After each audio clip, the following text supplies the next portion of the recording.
This TBR shelf is starting to get out of control. So I've seen some of the TBR nightmares circulating through the internet, and if you're looking at this shelf and you feel like, Courtney, what's the big deal? That's a small shelf. That's totally accomplishable. My response to you is this.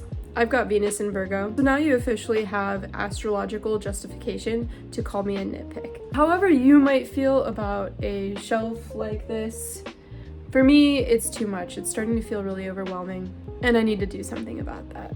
I like to buy books. I like to feel excited about new books coming into my atmosphere. I like going to the library and feeling like I can bring home something interesting or like, something a little different than my norm. But when I have a shelf like this, the newness of a book, it kind of loses its spark a little bit. So we're gonna tackle this problem, and here's how I'm going to do that. One, I'm going to take all of these books off of my shelf. I'm going to lay them out, organize them, and get like a number count for how many books I have here, and get a sense of what I'm working with, and maybe give me like a route for moving through them. Two, I am going to set a collection of ground rules for myself going forward in terms of how I bring books into my life to help me move through this problem. This is just an intro to this particular project, but I thought, maybe if I share my process as it is now with you all, maybe if you have a TBR problem too, it'll inspire you to approach it. We can foster up some community here in the comments, and in the future, as I work through, I'll pop in again, let you know how I'm doing, how this project is going, and we'll see if we can accomplish some of our TBR stacks together, and also like have some really good experiences with these books. Like, I know I'm talking about getting through them like it's a chore, but guys, I chose all of these books. I bought them because I was excited about them. So let's confront that experience. and maybe there will be some gems to result. So yeah.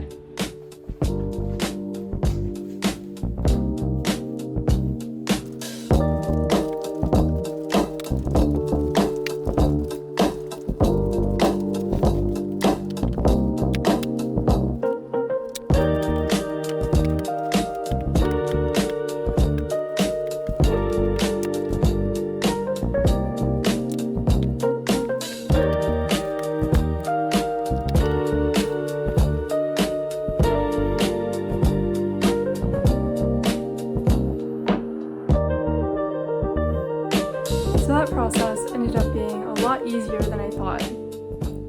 What a relief. I ended up with a total of 37 books, and I'm going to go through the categories with you that I made for myself really quick. But some of the categories here are going to be treated a little bit differently. So for example, these two books are books that I'm going to be reading to my kids. So these are like kind of TBR books for me, but there's a very specific plan for them. The other category of books that's in this kind of liminal space are these books. We Are Green and Trembling by Gabriela Cabazon Camara, Everything Inside by Edwidge Danticat, The Stranger by Albert Camus, and Invisible Cities by Italo Calvino. These books are all from the library, and once they're due, I'm just gonna send them back. So we'll see if I actually get through them. But again, there's like a very specific timeline with these books. I don't own them, but they're still on my TBR shelf because I intend to read them. So if we take those two like liminal categories out, they amount to 6 books altogether. So we could have a working total of 31 books as well, depending on how you slate it. The other categories of books that I have here touch largely on like creative projects that I'm working on, or else are books that just sound like fun, or are like books helping me work through and grow long-term knowledge bases that are really important to me in my life. So for example, I have this stack of books here. These books are all craft books. They're all about writing somehow. Some of them are more story heavy, some of them are more technique heavy, but these are all books about the craft of writing. I also have this big stack. These books are all roughly about astrology and esoteric studies. There's some like Jungian stuff. There's some like really like old astrological texts. William Lilly's Christian Astrology is a text on horary astrology, which is fun. And then in terms of books on specific projects, I've been working on some long-standing series on Substack marrying ecology with astrology. So I have this whole selection of texts that are about things like ecology, evolution, complex systems, environmental ethics. All of those kind of fit into this category.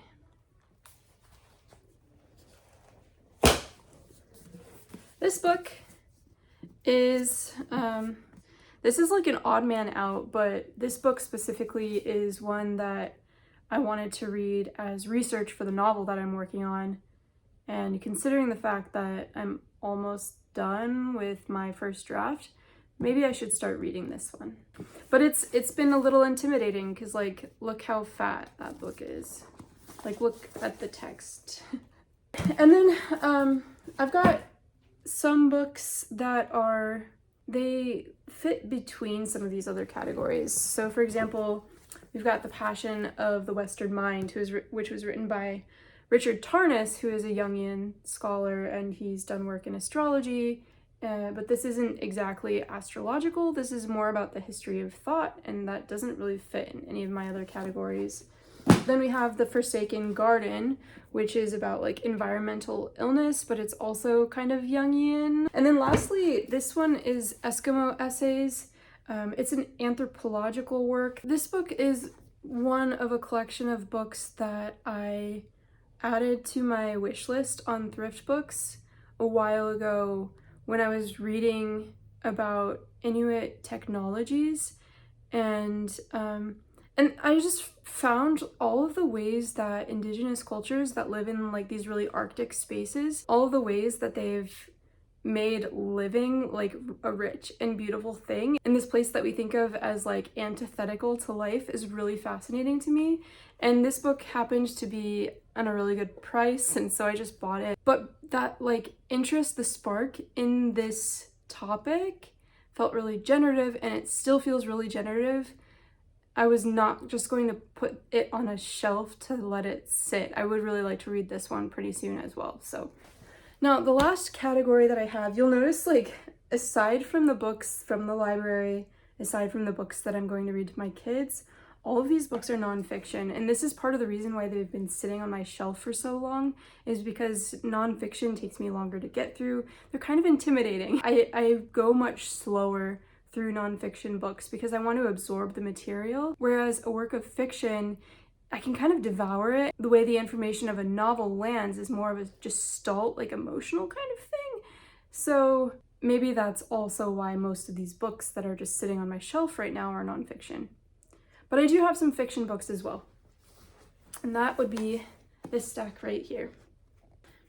I've got Grace Keepers by Kirsty Logan, a collection of lesser known fairy tales collected by somebody whose name I would be embarrassed to pronounce. This Tender Land by William Kent Kruger is a book my husband found at a thrift store and gave me for Christmas, but the premise sounds really interesting, so it's staying on the TBR list. Here's another one, The Net Beneath Us by Carol Dunbar. I'm pretty sure this one is an advanced reader copy that my husband found at, again, a thrift shop. You can see right on the cover, it says not for sale. Another book that like I read the premise and I'm pretty interested. Both of these books are based in the Midwest too, and like specifically the Riverland in the Midwest, which is an area of the world that is really tender. Like I grew up here. And the novel I'm writing now is also set in an environment that's kind of like Midwestern Riverlandish. So that's why these books are here. This book, Garden in the Dunes by Leslie Marmon Silko. Leslie Marmon Silko is my favorite author of all time. Ceremony, her book Ceremony, absolutely changed my life. I will forever look to that book as the paragon of fiction writing. And I've not read this book by her. I think I've read every other of her novels. I've read some of her short stories, but I have not read this one. And I think this one might even be her first book. Like this might be her debut. No, definitely not. It was written in 1999. But I've not read it, and I've been wanting to for a while. Like, it's been sitting on my shelf, so I'm glad to be giving myself an excuse to actually get to it. Then we have Junichiro Tanizaki's Devils in Daylight. I had read about this author on a Substack. Somebody wrote an article that really caught my attention, and so I added several of his books to my wish list.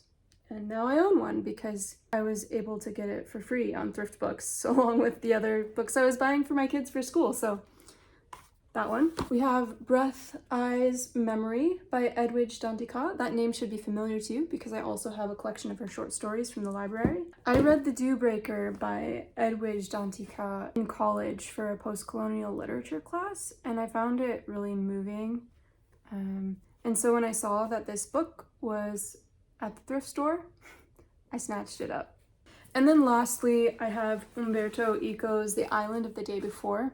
This is another one of those books that somebody was talking about, and the premise of the book, it's like strange things happening on a boat, which has resonance with the novel I'm writing. I was like, yeah, I'd like to read that. I'm curious, could this be more friction for me to come up against as I work through my own story? That sounds fun, let's do this. That's that one. That is all the books that I have on my TBR right now, and these are the books that I'm hoping to get through in like the next, I mean, I don't know how long this is going to take. This is an experiment. I don't know what's going to happen.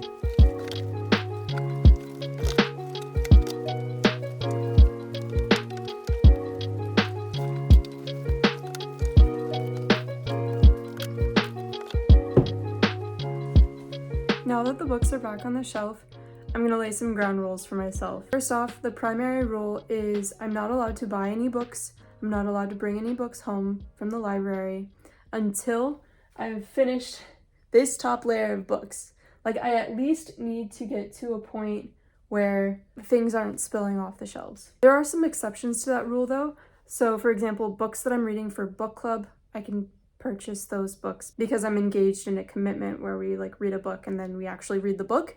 So it's not going to end up on the TBR shelf anyways. The second exception to this rule is any book that I'm reading for this channel. Again, because it's not going to go up on this shelf, I'll bring it home and then I'll read it and then it will leave the house again.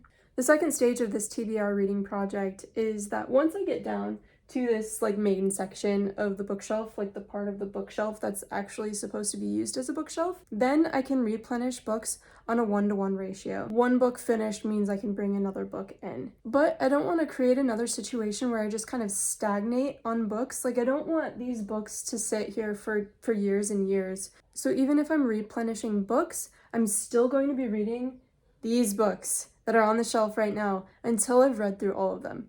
But every good system has like a cheat baked into it. This is how we build sustainability, right? We don't want the pressure to be too much. We need a pressure release valve.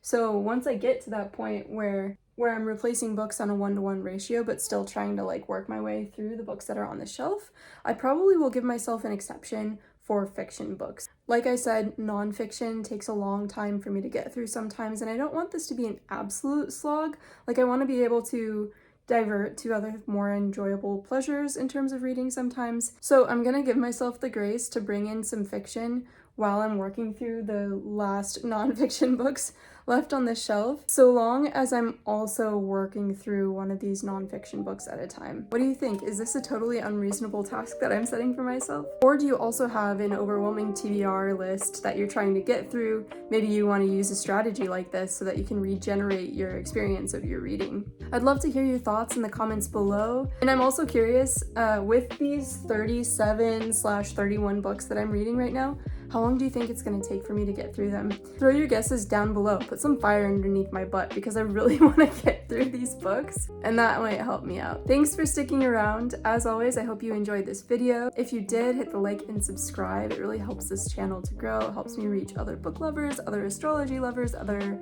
ecology lovers, other like general lovers of life nerds.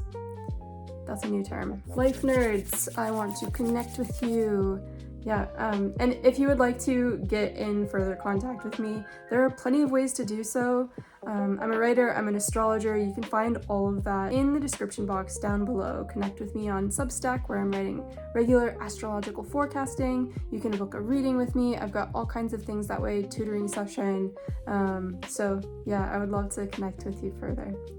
All right, until next time, bye-bye.